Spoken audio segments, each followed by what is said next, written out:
Welcome back to Story Hustler. I'm And Dylan. I'm Mike. Like and subscribe. We have had a huge week this week. Honestly, the last few weeks have Yeah, been man. pretty big for us. Crazy. But this week we had two packages drop that we produced on a local news station here in Arizona called AZ Family. And it was on the Sam Bateman saga and kind of where that is now. Yeah. And also an update on the twin border towns of Colorado City, Arizona, and Hildale, Utah. Yeah. And you covered them for so long and always had such a negative light around them Well, because it was wonderful. Good. This was our sort of homage to the yeah, critic yeah. So because I have covered them usually in an unflattering light for 40 years.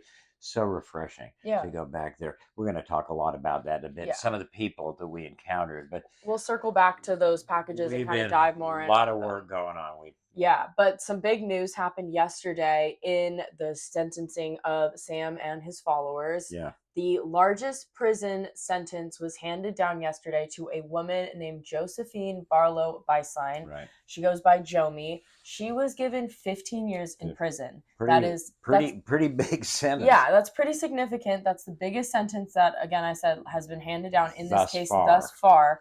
And Jomi was found to be the most culpable of all of the women. She was married to one of Sam's followers and then was then married to Sam, Took her took her daughters with daughters and it. gave them to Sam and just She really really, orchestrated a yeah, lot of the abuse of these she children. was a pivotal player, and Yes. the judge obviously took that into consideration and just slammed her with a 15-year sentence.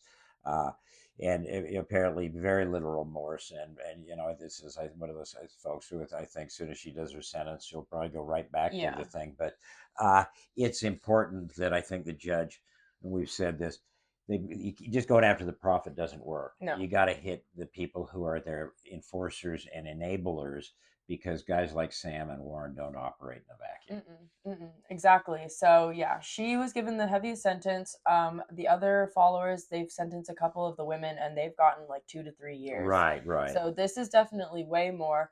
And now we're about to start the trials. Of this, Hopefully, the trial of the Samuelites. the trial of the Samuelites. So coming up, we're gonna be covering that. Oh yeah, Liddell, Torrance, and and a couple other. other people are covering it as well. We're going to give them some assistance, but Yeah, you know, but we've really been bracing for these trials for 2.5 years now. and So that's what it feels like. Not that either of us are prophets, no. but we both saw this one coming. Yeah. 2.5 years ago, when Sam demanded that weird meeting, and we have been basically compiling and getting ready for this story, and reaching out to get contacts with family members for the last 2.5 years. And much of that is reflected in the work that we've done during our past 25 episodes. It's all about Sam and Warren, Jeff. So you're going to hear a lot of coverage of this thing, but if you've been watching us, you heard it here first. And things really, we've been following this for 2 years, but it really kicked into high gear about 6 or 7 weeks ago, when our colleagues at AZ Family 3 and 5 called us and basically asked for our help. And we were happy to do so. We jumped in and hopefully shared our research and what we've done thus far, hopefully got them up to speed. But the reason that we wanted to get involved in that is because we had two stories that we really wanted to tell. They dropped this week, and we'll have links to them on our in this comment section. But we kind of did a deeper dive into like really the story of like your meeting with Sam a few years ago at the park and the serenading and all of that. So we did a deep dive into that last episode. We'll link it down below too. But we really wanted to talk about our recent trip up there, kind of our work on these packages and what they are about, and kind of our reaction to them. The first one was entitled Sam Bateman, Mike Wakius, and the Queen of England.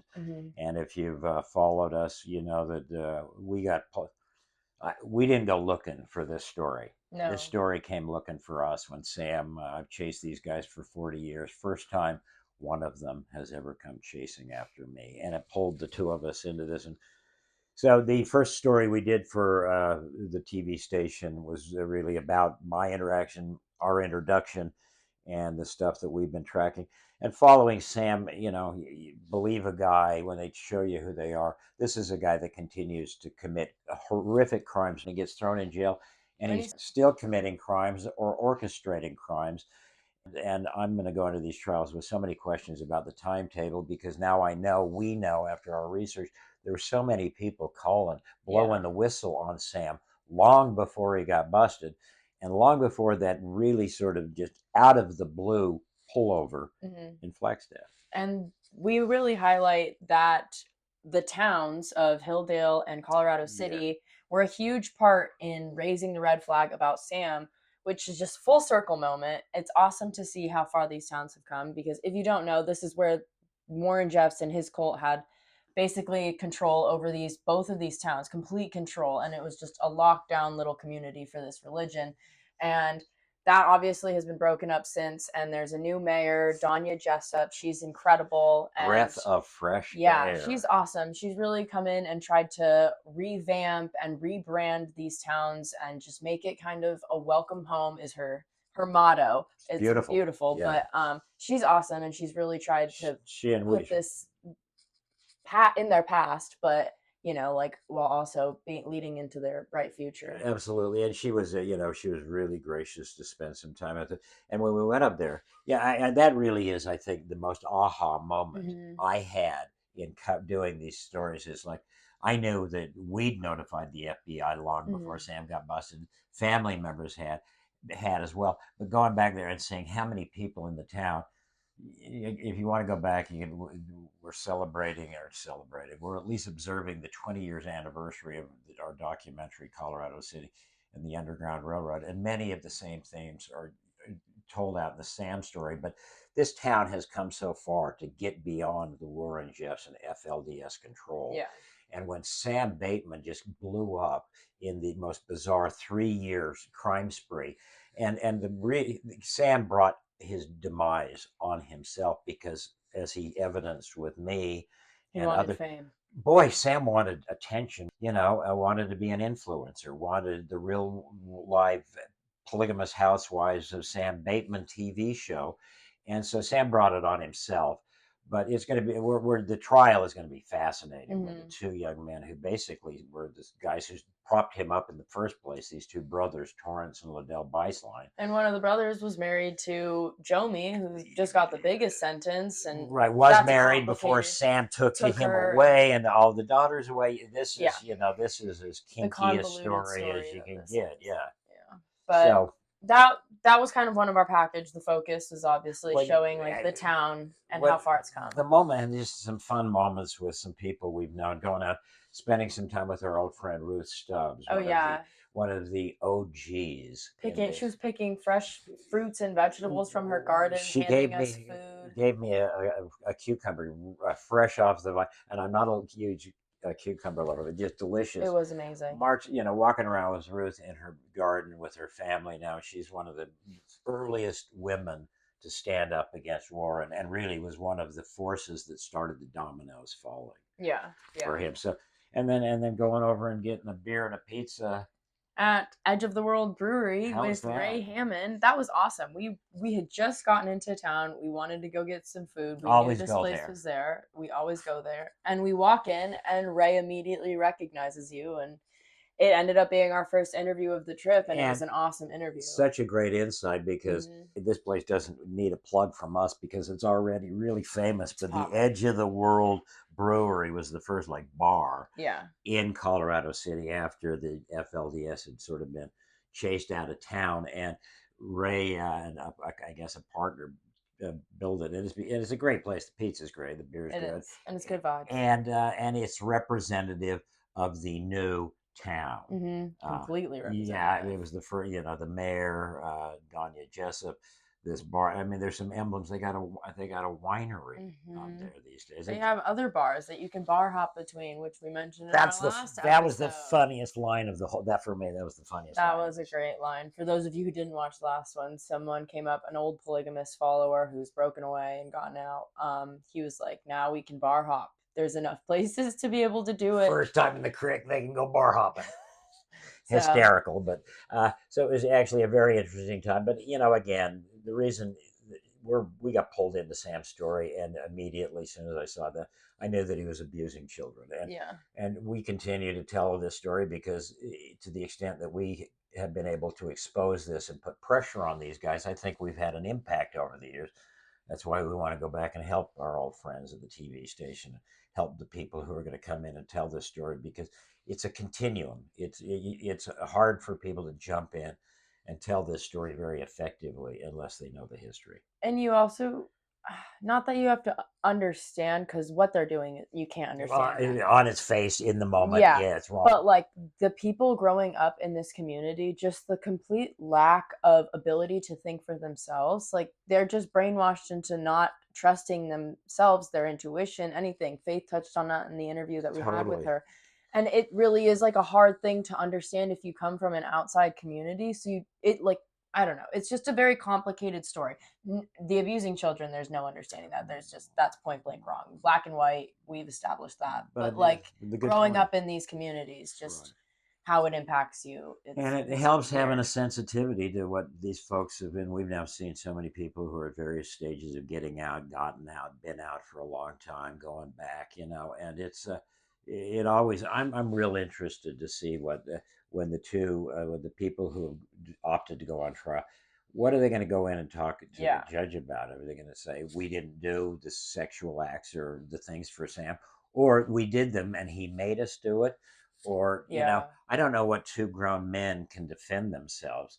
And the judge has already made it clear, in previous cases, these guys can't go in and say, this is our religious rights, because the courts say your religious rights do not trump your ability, or give human you rights, human rights of other people, or give you the leeway to sexually abuse children. That doesn't work. No. So they're not going to be able to argue that, but I don't know what they're. She wasn't even going to give them enough time, or the time that they wanted, to review new evidence. She was like, you can review a 30-minute tape in a few days. You don't need months. And like most of folks in this story, somewhere along the line, they reach out to us, and I know one of their defendants, the defendant's lawyers, put up a Zoom call because they wanted to talk to us about my interaction with Sam. So, we feel like we're sort of in a position in this story, having interacted with Sam, and then really making every effort we can to contact the FBI, and then some months later ask, what's going on with you guys? I want to see how on it they were. I'm hoping that I come out of the court and see that the feds were totally proactive, as some people have indicated they are, and I hope that's the case, because if I learn at the end of this trial that these guys, if they hadn't gotten that traffic stop, who knows if they've got. I'm going to be mad that we didn't blow the whistle and just stand up and look at this guy who comes up and parades in front of us, and our instincts, I think, were after that. Let's go up and just get in this guy's face when it doesn't have all the women and children, and give him the third degree, and just grill him. But you wanted to be sensitive because you wanted to think that law enforcement was on it and collecting evidence. And more than that, I didn't want to scare him. I didn't want to blow it up by making a scene, because suddenly those children would have disappeared to Mexico or Canada, which has happened in previous cases. Yeah, the Warren case, and they're still missing children, and we've documented that. Yeah, and that's a side note. Well, and again, but people who drop in and out of this story, they sort, and there's still the rail of Warren's edict of gathering up the children and the missing children that's still unresolved. Sam just brings all this back into focus. I'm hoping that people become aware of the larger issue that's still out there with Warren, and a much bigger group will continue to follow that, because again, the only thing that we're in it for is because there's, we know that children get abused in these kind of situations. Yeah, and I think you're not hurting the situation by talking about it and spreading the word and making people aware that this is happening. So even with our small platform, like if we're talking about it, if we're informing people and they're informing other people, word of mouth really can do wonders. And I'm firmly convinced, having seen this over here, raising hell and shining the spotlight on these guys alters their behavior. Absolutely. Slows down the marriages. I know that we have had, with some of the activists, we've had that impact to change the number, how many marriages are occurring. And so, these guys don't respond, when people are that deep into this kind of mind thinking, they're not going to respond because they know they're doing the wrong thing. They're going to respond because they feel the heat. Yeah. And if the one thing that I think we have done over the many years is bring the heat. and we hope to continue to do Yeah, that. well, that's what we're doing now. We did want to thank a few people specifically, Yeah, obviously, who helped us in these recent weeks with the stories we put together, specifically Faith and Worth Beislein. Really, heroes. Yeah, thank you so much to them. They opened up their families' lives and everything they're going through, and were very honest. From early on. Yeah, and just spoke out against the abuses, and we're so grateful that you talked to us and allowed us to tell your story. We hope we did it justice. Yeah. And also Wyatt Beislein, thank you for your input. assistance at the bar that night, helping us piece together who was who. Greatly appreciated. Yeah. Shout out to Mayor Danya Jessup. Incredible work. We're big fans, and we hope to get to talk to you again in the future. Yeah, carry on. Oh yeah, you're doing awesome. So, and Ruth Stubbs, I just know one of my oldest and dearest friends in this whole saga, when she came out at the age of 19, pregnant with 2 young children. The legal case that was set in motion against her polygamous cop husband, really, to my mind, is the most pivotal and important legal drama that occurred, because it set in motion all of the other dominoes. Sent Warren on the run. That led to Warren's incarceration. It started with Ruth Stubbs and her courage, and all she didn't want to bring down Warren. She just wanted to get her kids out of there. She just didn't want her kids to go through what she went through. She's writing a memoir, and we're hoping that she gets that together sometime. Yeah. She has a hell of a story to tell. She's wonderful. And so thank you, Ruth, again, for always talking with us. And thanks for showing us your garden. Yes, amazing, amazing. And always keeping us in the loop with these stories. We really appreciate it. Yeah. Also, Ray Hammond. Thank you. Love you, Ray. Thank you. Love the pizza, love the beer, and the hospitality. Yeah, it was awesome to talk to you. Thank you for shouting at Mike and getting his attention when we first got there. What? That was awesome. So, and then Esther, the FLDS woman that we talked to, we know kind and gracious. The history you have with the FLDS, and it was very kind of her to speak with us about. Yeah, I understand the sense. We understand the sensitivity and speaking to But I think it was that really is so fascinating when we had this woman who says that she is a very faithful member of the FLDS Church sitting down with us and telling us that, hey, Sam ain't us. He's and everybody is reporting that Sam is the FLDS prophet. He's not. Sam claimed to be. I mean, whatever you think about Warren Jeffs, Warren Jeffs is not a self-proclaimed prophet. He's got about 10,000 people who proclaim him. Sam is one of those renegades who just threw up his own shingle and said, I'm a prophet 4 years ago. So, give the devil his due. People may not like Warren, but they always call him a self-proclaimed prophet. He's not. He's not. He's by a large, he inherited, and it's a large group of people who recognize him as a prophet. And Esther, still follow him. I think Esther is one of them, and she wanted to make the very clear distinction that Sam ain't them, and many of them, the FLDS, were dropping the dime and pointing at Sam early on, like we were. Yeah. So fascinating. We wanted to thank them again for all of their help and opening up to us and letting us talk to them about their stories. Right. So shout out to all of you. Yeah. I guess that was like a lot of what we want to talk about. Yeah. Who else? We got all this. Got into the cucumber story. Yes. Cucumbers. Yeah. Oh, we did get followed. Yes, that was very reminiscent of your old days. That was, I'm glad you got a little taste of that. Yeah, we were interviewing Worth, and we were in this beautiful park, and we were asking him Park questions. Up in the back, it's a gorgeous place. Yeah, we were asking him questions, and all of a sudden a truck pulls in behind us, and he kind of gets a little quiet, and he's like, I don't really know, I don't want to talk right now, someone's watching us. So we turn around, and they're just like staring at us, obviously in FLDS gear.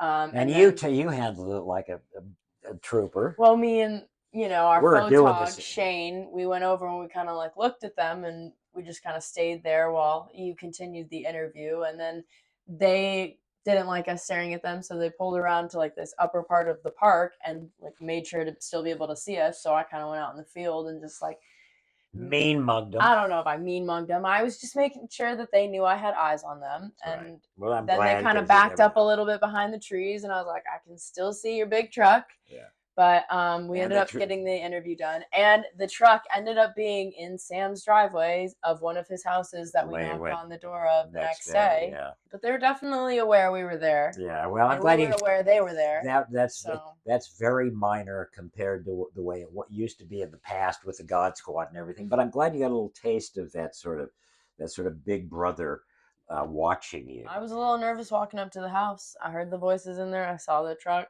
You never know. Well, I certainly didn't know when I first went down to meet Sam. I'm thinking, this guy's either going to give me a sermon or he's going to blood atone me. So, whether you're courageous in your pursuit of the truth or you're a little bit psychotic and dumb, it's a fine line. Yeah, which one do I fall into? We don't need to get into all that right now. That's the whole other episode in and of itself. Yeah. So, all right. Well, we covered a lot of ground. We did. We got the bottom line is we got the trial of Torrance and Liddell coming up. That we'll try to keep you updated daily on. We're gonna try to do like quick little update. Main points of the day and then do a deeper analysis later on in the evenings. We're going to hopefully do that every day of trial. Right. If we can stay on top of editing. So wish us luck. Yeah. We'll try to be consistent. And again, this is, we appreciate people hanging into it. We continue to do this because we're hoping that the light and the heat and the pressure helps this situation. Yeah. And as Flora said, it gets better one child at a time. So on that note, drop the mic. Yeah. This is Story Hustler. Like and subscribe, share with your friends, help us build this community and spread this story. I'm Dylan. I'm Mike. Good night, everyone.